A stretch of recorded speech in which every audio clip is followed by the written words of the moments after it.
Ah, la LFI, oui, la LFI, c'est le parti de tous les espoirs, c'est le parti de toutes les luttes, et maintenant de toutes les polémiques, oui. On a Daniel Obono qui a lâché sa petite bombe. Trop de blanc à la LFI. Alors moi, personnellement, j'ai d'abord cru à une blague. Mais non, c'est bel et bien sérieux. Alors moi qui suis militant de la première heure, j'ai décidé de prendre ma caméra vidéo, en tout cas mon clavier, et je vais vous raconter cette histoire vue de l'intérieur. Bon, peut-être que vous allez être outrés, mais il faut que vous m'écoutiez. Mais avant, on va peut-être écouter la députée LFI Daniel Obono qui trouve qu'il y a trop de blancs au sein de la LFI. Et en interne, via leur organisme de formation La Boétie, eh bien, ils font évoluer cela. Hein, moi, j'espère recevoir bientôt mon invitation à la Boétie. Moi aussi, je veux devenir un jeune militant et qui est visible dans les médias. Bon, par contre, le problème, c'est que je ne suis pas racisé. C'est peut-être problématique. En biais, je pense, les discussions qu'on a en ce moment avec les camarades de l'équipe thématique antiraciste sur voilà, comment est-ce qu'en interne, on fait évoluer aussi un mouvement qui est sociologiquement, en gros, pour aller vite quand même, un mouvement de la gauche blanche de classe moyenne, etc. Et donc du coup, comment dans l'organisation on porte la nécessité d'être plus représentatif, etc. Et en même temps, ce que fait aujourd'hui le cursus renforcé de la Boétie, qui a fait un vrai travail pour dans la sélection des camarades qui vont pouvoir faire ce cursus-là, d'essayer de corriger justement les biais sociaux et territoriaux. Après, moi, je me pose une question. On me dit, il y a trop de blancs ici. Moi, je dis d'accord. Je dis pourquoi pas. Mais moi, en étant honnête, quand on me parle de diversité, je dis ok, mais je pense plutôt à ajouter, pas à enlever. Puisque là, a priori, on enlève du blanc pour mettre du racisé. On veut mettre du maghrébin.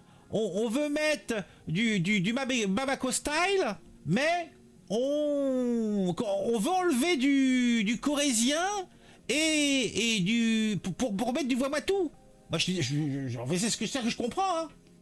Bon, en tout cas, on va écouter Daniel. Et ce qui fait que, par exemple, dans les promotions du cursus, il y a une diversité sociale vraiment frappante, quoi. Et que du coup, on a à la fois ce mouvement où, quand vous regardez de l'extérieur, où par exemple toutes les figures, la plupart des figures, et il y en a un certain nombre. Elle a quand même quelques difficultés à s'exprimer, et surtout c'est incompréhensible. Alors je pense que il faudrait qu'elle refasse un cycle de formation à la Boétie, puisque c'est bien d'utiliser des mots compliqués dans un français correct, mais il faut que les mots additionnés, ce qu'on appelle une phrase, aient une signification. Là, il y a des mots tampons qui nous permettent de comprendre globalement ce qu'elle raconte, mais ces phrases sont incohérentes et n'ont pas de sens. Aussi d'ailleurs, ça c'est aussi une dimension de dire ça tape beaucoup sur Mélenchon, mais en vrai je crois qu'on est un des mouvements qui a fait émerger le plus de figures jeunes, nouvelles et qui ont une visibilité médiatique par rapport à beaucoup d'autres. Mais même cette représentation-là, elle reste très blanche. Moi, je suis peut-être l'exception de temps en temps à avoir une forme de visibilité, mais il y a ça. Et en même temps, moi, quand je regarde sur le cursus de la Boétie, il y a un vrai travail qui est commencé sur ce truc-là. Et voilà, et ces deux choses existent dans notre mouvement, et ça pose plein de questionnements aux camarades, et on travaille là-dessus. Pour moi, ça... Eh ben, dis donc. Bon. Je vous l'ai dit, en tant que membre, en petite main à la LFI, vous savez, je suis membre depuis la première heure, vous me connaissez, vous savez que j'ai un caractère social bien assumé, vous me connaissez. Mais moi, quand j'entends Daniel, je suis quand même outré un petit peu, puisque elle voit les choses vraiment autrement. Elle est pour enlever plutôt que ajouter la diversité, mais dans le nivellement. Elle veut du changement, elle veut de la diversité. Et là, vous le voyez, elle n'a pas peur de le dire, avachie sur un siège, elle se tient même pas droite. Hein. Un petit peu de... Respectez-vous, madame la députée.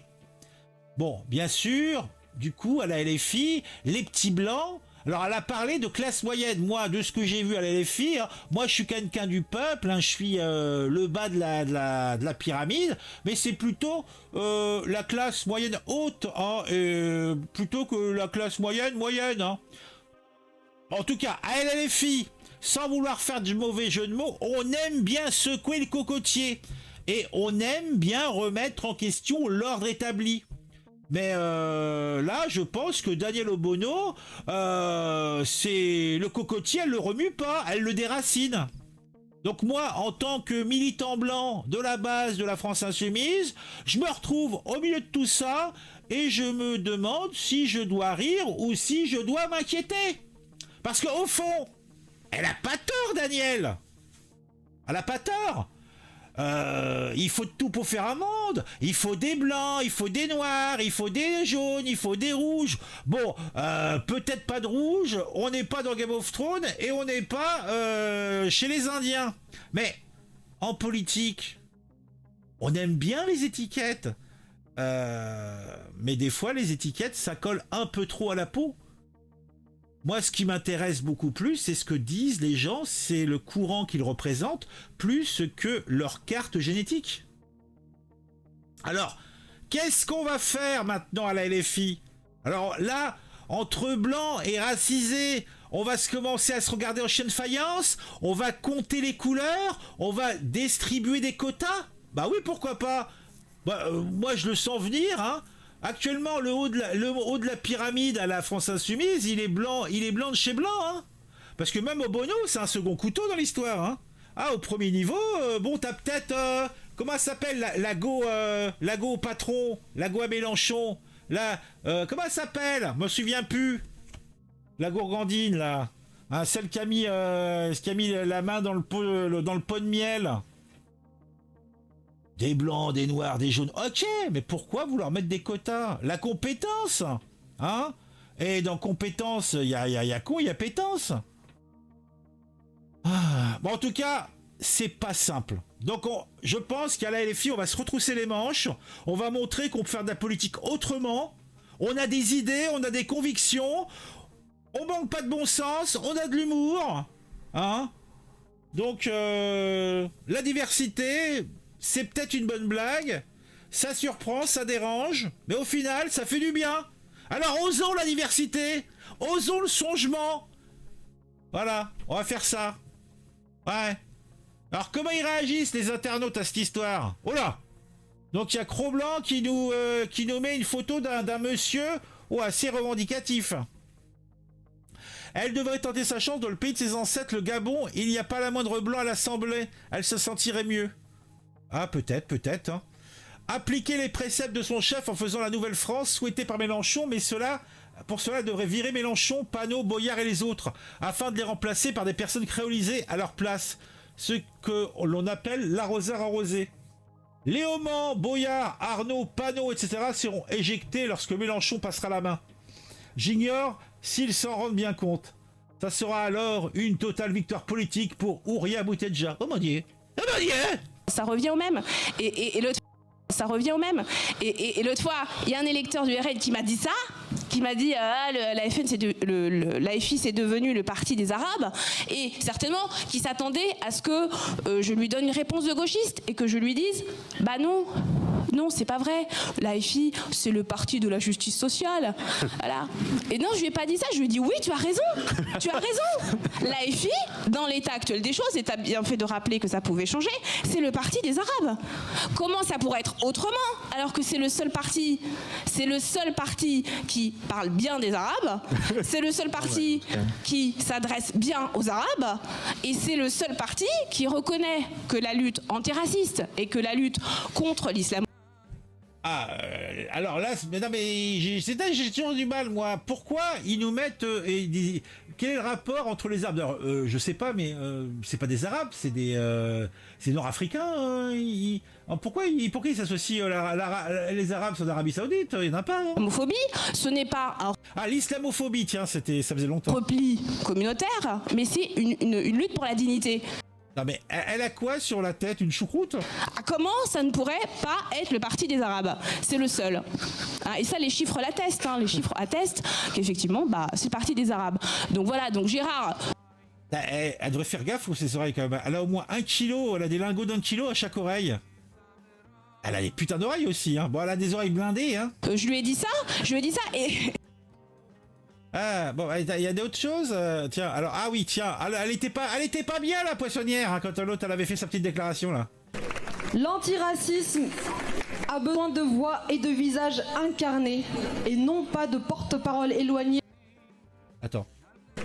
L'antiracisme a besoin de voix et de visages incarnés, et non pas de porte-parole éloignés de ses réalités.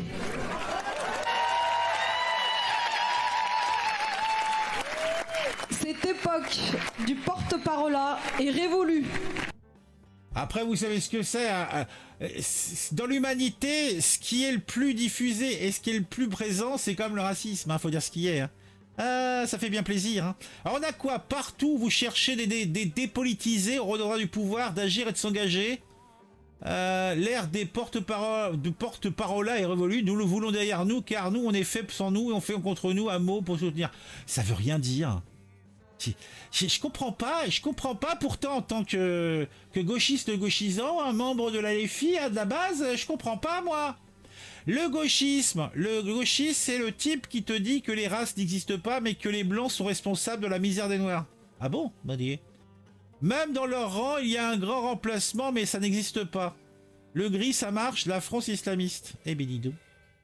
Bon. Oh là, ça se rappelle vaguement quelque chose. Ah oui, c'est vrai, un ami. Hein. Bon, allez. Elle est triste, regardez-la. Oh, comme je suis triste. Oh, triste.